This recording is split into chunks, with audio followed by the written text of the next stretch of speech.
Today I'll be interviewing John Styffe, coach and one of the earliest adopters of neurofeedback, helping individuals find their way in life.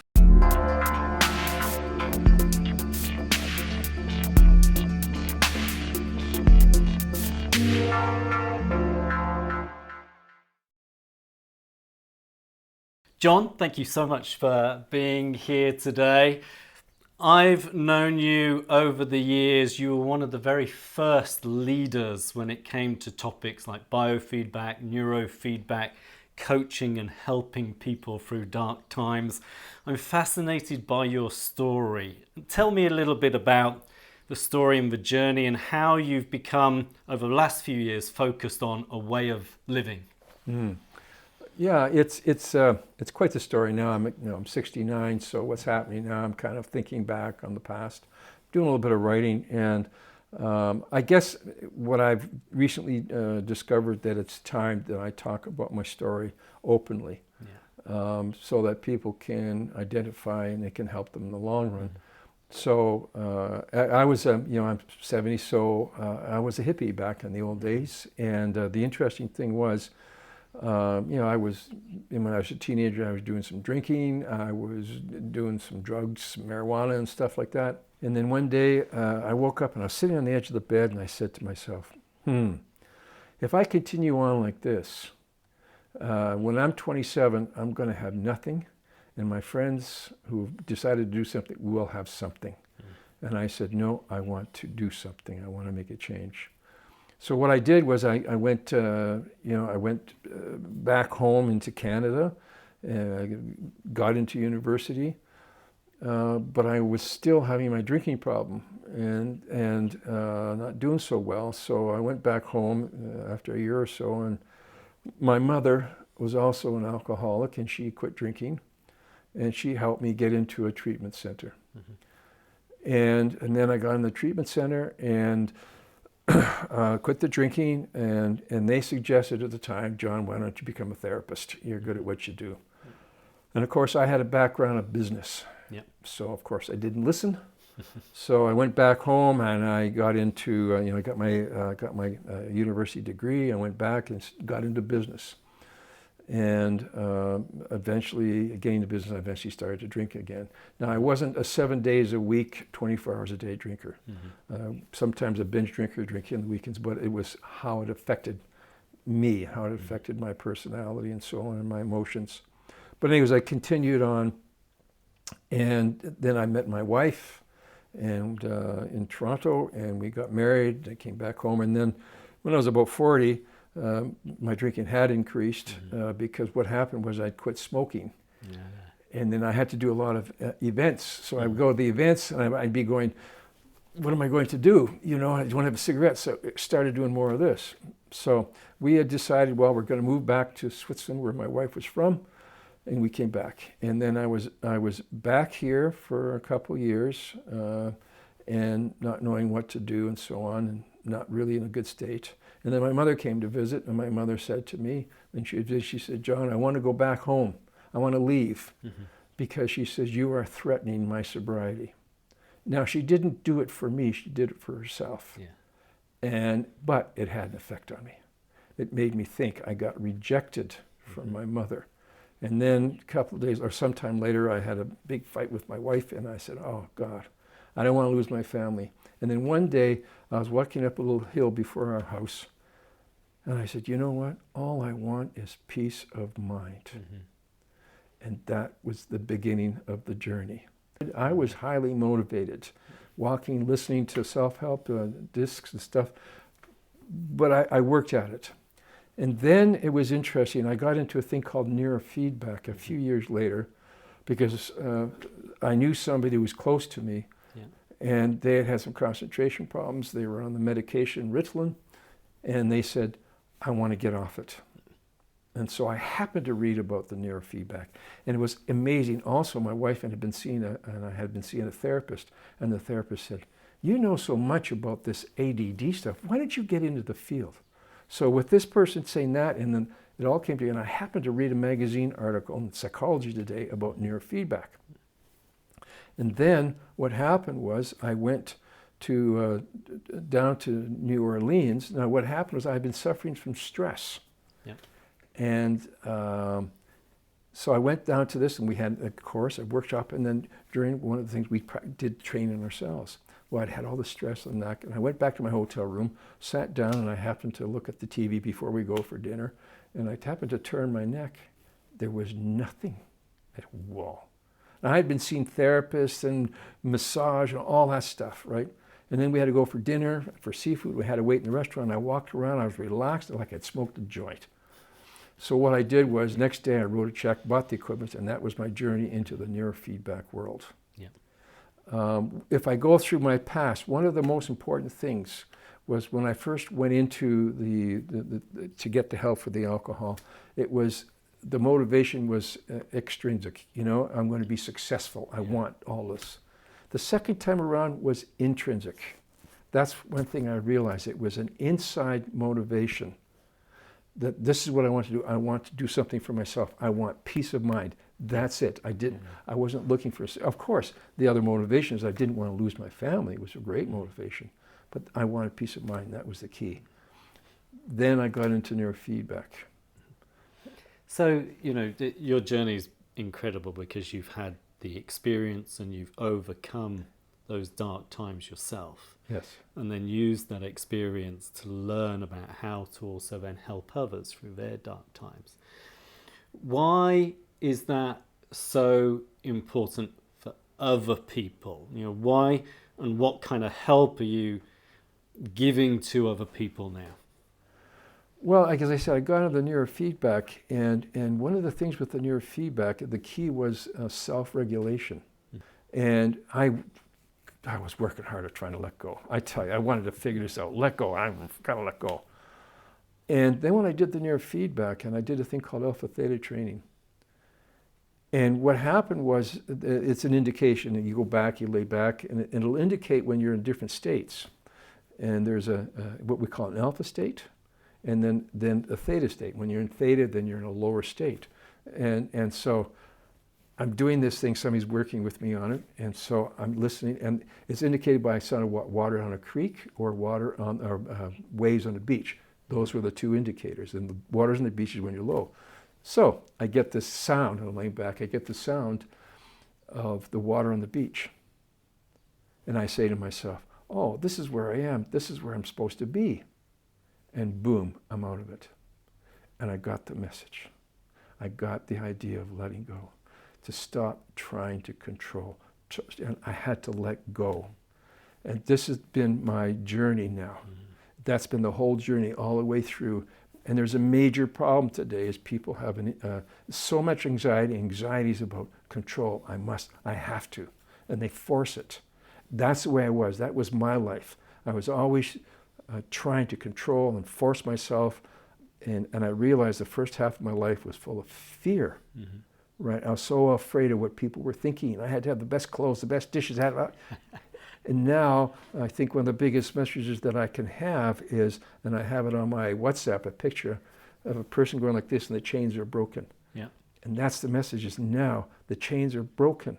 I can be who I am. I can be independent. I can depend on me. I let go. And it's such a wonderful state now at this time of my life. Such peace. And I don't worry about what other people are thinking, but I have to survive in my environment. So I got to be a little bit careful about what I say. I have kind of a weird sense of humor at times. So I got to be careful, especially here in Switzerland, as you know. So the point is that I can let go. Yeah. But it takes a continuous letting go. It's a practice. Mm-hmm. You see, when I quit drinking, right, the drinking helped me to calm myself because I was full of anxiety. Right? Mm-hmm. So I had to adopt a new way of living and practice. Yeah. My old way was before fear and so on and have to and impress me, all that stuff, money, everything. Whereas the other half was I let go of that fear. And what is life all about? It's really having some peace. So how, with all of that fantastic experience, how are you helping others overcome their anxieties and their fears and their dark times? How are you going about doing that?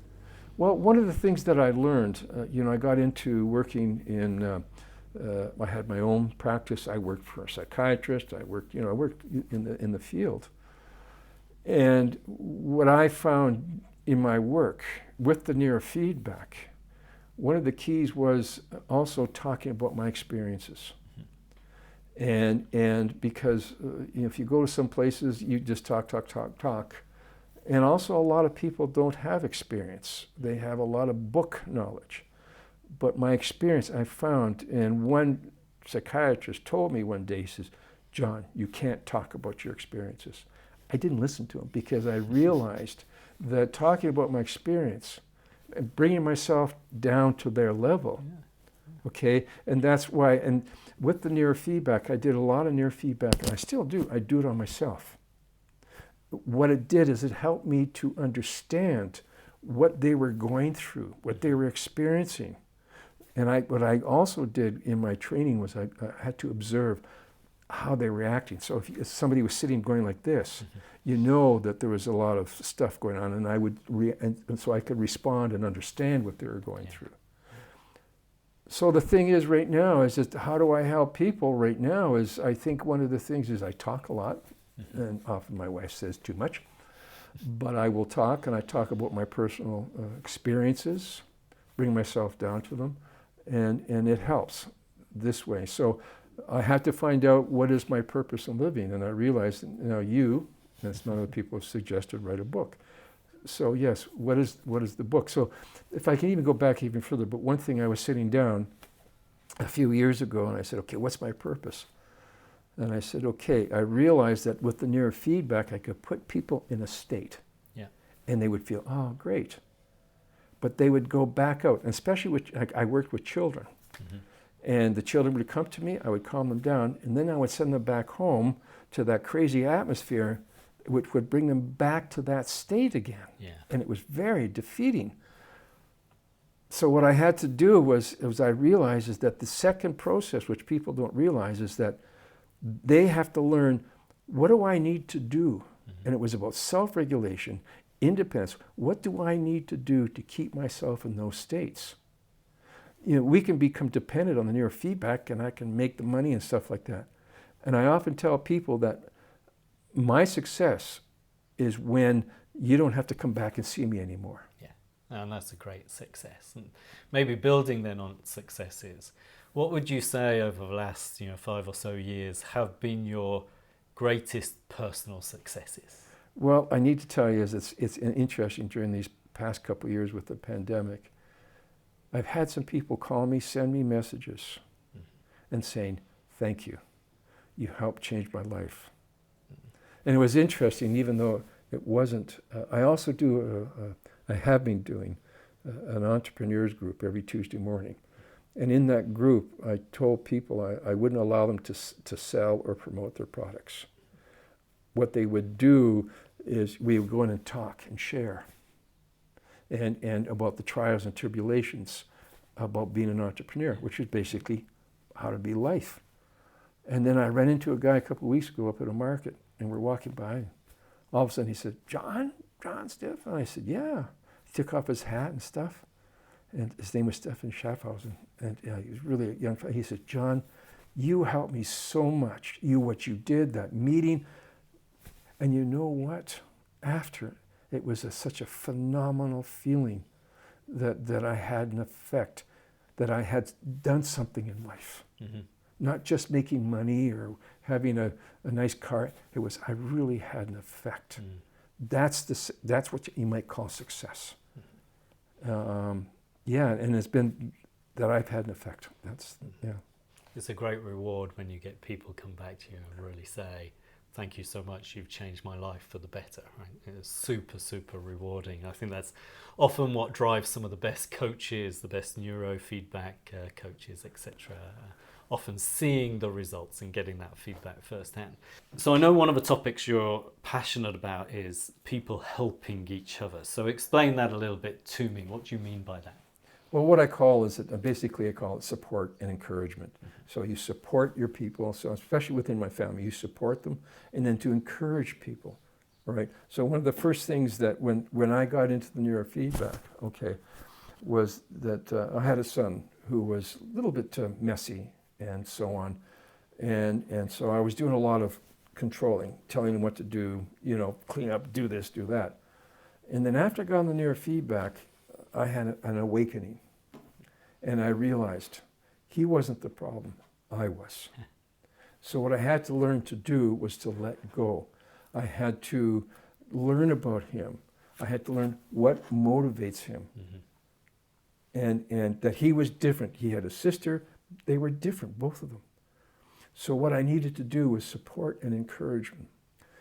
And so that's what I've been practicing in my life, and I work hard at it. And one of the things is that I had, when I was working for the psychiatrist, we had a dinner party. I have a special diet. So we had this dinner party. And I went to the woman after. She had to treat me a little bit differently. I went to her after, and I said, you did such a great job. And you know what she said to me? She said, I've never heard that before. And, and I think that's so sad. Yeah. And what I find now, just practicing a little in a restaurant, I'll say, you did a great job. Thank you so much. The response is a big smile from ear to ear. It's phenomenal. And this is what we need to do in business. We need to learn, instead of saying, here's a bonus, it's empty. What we need to learn to do is say, you did a great job. It's as simple as that. It goes so far. There was a fellow who wrote a book, and he talked about people getting bonuses, and it actually had a reverse effect. Yeah. So if you look at a carpenter, he can build a table, and he can stand back and say, look what I did. Whereas, so a lot of other places, it's hard to do that. It's just, look at my bonus, look at my money. Right now is that our managers really need to practice saying, hey, you did a great job, wonderful. It'll go so far. So let me summarize a bit, because you've talked so much good input that you've said. So, when people are struggling with fears, anxieties, burnout symptoms, whatever it might be, they're in that trap of life, then you can help them through that process. First of all, by being relatable, because you've been there yourself. You can use some of the biofeedback and the neurofeedback techniques, understanding the state of the brain, so that they can, first of all, identify when they're triggered a little bit, how they can recover from that, and then almost build the training so that they learn how to do that themselves independently, so that they don't need to keep coming back for help and support and the coaching that you give them. So with that summary, what might be a few kind of final words of wisdom that you would like to share with people? One of the things you may be thinking, or brought up this thing, I've heard a lot about the comfort zone.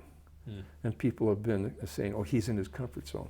I don't know about you, I've been depressed, and it's not comfortable.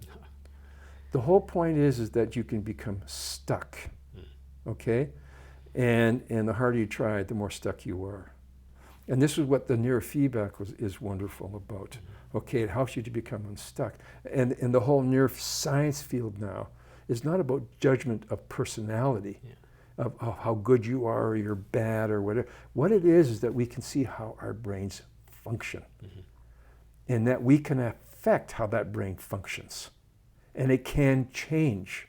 I've worked with people who have had head injuries, and they have lots of side effects and stuff, and then their brain has become stuck, all right? And then what we can do is either stimulate it or train it, whatever, and we can change how that brain functions. But then again, after, the whole purpose is then they've got to develop, and I've got to help them develop a way of living. It's not my way of living. Is that my whole objective is that they find a way of living that is the best for them, because each one of us is different. What applies for me may not apply for you, and vice versa, or anybody else. So that's my goal, to help people, is really to find their way that is best for them. And we have to stop listening to these old messages and beliefs. You have to, you need, you should be, you have to be successful, you have to study this, you have to have this. Stop listening to that stuff. And many times I've had experiences where I've talked to an executive and I've asked them, I say, what do you want? And I get a blank stare. Yeah. He knows what he should be doing. He knows he should have a car, a big house, he should have all this stuff. But on the inside, he's not trusting. Maybe he does know. What do I want? I knew a fellow who had success and money, and at the beginning he wanted to be in music. He didn't listen to that. That's what you've got to listen to. What do you want? And trust in that instead of what you have to or need to do. And that's what creates a lot of the anxiety now. I have to, I need to, I should. Stop. John, fantastic. So much rich insight to find people's own way of living with that. Thank you so much for coming in and spending some time with me today. Always an incredible conversation that we have. Have a great rest of the day. Thank you very much. It's been a pleasure, and thank you for inviting me.